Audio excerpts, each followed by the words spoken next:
Mesmo o Congresso, como já cá fizemos a referência, este aspecto económico está, portanto, no centro das atenções. Há aqui uma esperança à volta da recuperação, à volta da economia chinesa. Sim, Eduardo, há sim essa esperança, porque o governo chinês mostrou que a sua economia é resiliente, mesmo se muitas vezes resiste a aumentos de baixo crescimento econômico. Né? Por exemplo, nesta altura, imaginemos, teve um crescimento muito alto em 2021, de cerca de 9%, e depois foi baixando, não é, para 4%, mas mesmo assim é dos níveis mais altos do crescimento econômico das economias mais desenvolvidas, não é? Ou seja, apesar deste fraco crescimento, muitas vezes devido aos fatores que a provocam, não é, que a permitem, como é o caso concreto do setor dos imóveis da China, isto é, das habitações, porque há um decréscimo no crescimento da demanda e também da construção de novos imóveis. Apesar disso, do ponto de vista estrutural, essa economia é bastante resiliente, porque depois tem outros fatores que contribuem para o seu crescimento. Depois há também a preocupação do aumento da dívida pública em relação ao PIB, mas sobretudo devido, como se diz, às dívidas que terão os governos provinciais chineses. Mas é uma matéria que o governo chinês o governo central chinês irá seguramente abordar neste congresso anual para tentar encontrar novos caminhos para o crescimento da economia chinesa. Mas aqui a questão fundamental, Dorvaldo e Wellington, no meu ponto de vista, não é tanto do crescimento econômico da China, mas sim como é que a China vai se posicionar nos próximos anos, nas próximas décadas, em relação às mudanças galopantes que o mundo está a assistir.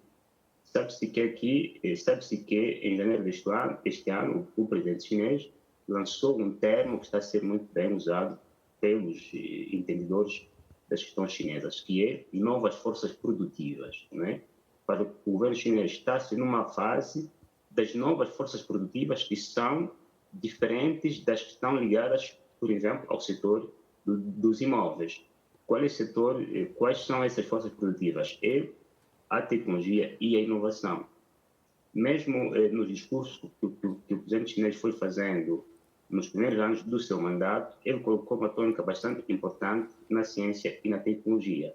E até lançou um repto para os países que exportam matérias-primas, ou seja, que condicionam o seu crescimento econômico na exportação de matérias-primas como sendo um crescimento não sustentável, porque, de facto, ele varia em função do andamento das commodities ou dos preços das commodities no mercado internacional, sendo muito geralmente volátil. Né? É um setor muito volátil. Hoje, por exemplo, o preço do barril do petróleo está a 70 euros, amanhã pode estar a 10 euros. Né?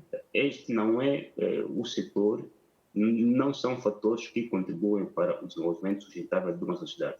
Daí que o governo chinês, nos próximos 10 anos, vai fazer, no meu entender, duas coisas. A primeira, que já tem vindo a fazer, é uma aposta na ciência e na tecnologia para que seja o motor do crescimento econômico chinês. E a segunda coisa é fazer com que a China tenha cada vez mais um mercado de consumo interno talmente robusto, capaz de gerar o crescimento econômico e não depender mais só da exportação dos produtos acabados. Porque hoje sabe-se que a China é a fábrica do mundo. A China, a Índia, Bangladesh são países que, pela delocalização das empresas ocidentais na década de 90, elas passaram a produzir o que o Ocidente e o mundo consomem. Mas hoje, com o aumento da classe média desses países, sobretudo da China, há também uma demanda muito grande internamente para os bens de consumo, porque, como se sabe, quando a classe média cresce, ela tem quase que desejos, né? Tem desejos de coisas que, se calhar, antes não tinham, porque tem um poder de compra que aumenta. Então, para se evitar o risco da dependência externa, da exportação dos produtos acabados chineses que podem ser submetidos, imaginemos, a sanções, Então, o governo chinês estará a apostar para a robustez do mercado interno, para que este mercado possa ser a principal fonte de crescimento da sua economia e evitar, assim, os riscos de externalidade, isto é, dos riscos que decorrem das economias próprias que se relacionam umas com as outras. Então, são essas as grandes linhas que irão marcar os 10 anos da China, os 20 anos da China, uma China mais científica, mais tecnológica, mais inovativa do que se viu no passado. E muitas vezes até para responder o quê?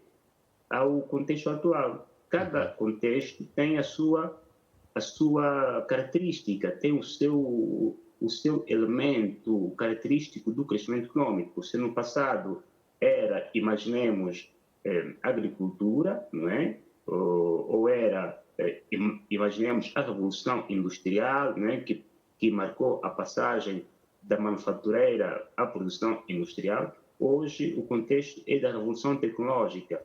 E as sociedades que abraçarem a Revolução Tecnológica, que tirarem dela os proveitos e façam com que os produtos criados pela tecnologia sejam colocados ao serviço da economia, vão liderar este mundo. Então, sociedades como a China, elas não combatem a evolução tecnológica, vão aproveitando das mais-valências dos seus jovens, dos seus inventores, para que isto seja motor do crescimento econômico e do bem-estar das suas populações. E é isso que me parece está no centro deste segundo congresso, ou seja, deste congresso anual, aliás, da China, que irá discutir temas que têm a ver com o que a China quer ser daqui a 5, a 10 ou a 20 anos, sobretudo preparando-se para ser, eventualmente, a primeira economia mundial, se o conseguir fazer, e os Estados Unidos não repostarem, porque, atenção, os Estados Unidos não estão a dormir esperando que a China os ultrapassem. Também estão fazendo tudo para evitar que a China seja a primeira economia mundial, utilizando também a ciência e a tecnologia para manter-se no top das sociedades que mais crescem. Ou seja, há aqui uma guerra, se pode dizer, híbrida do tipo tecnológico entre as principais economias mundiais, porque sabem que hoje a internet das coisas é que vai definir o crescimento mundial daqui a 5, 10 anos.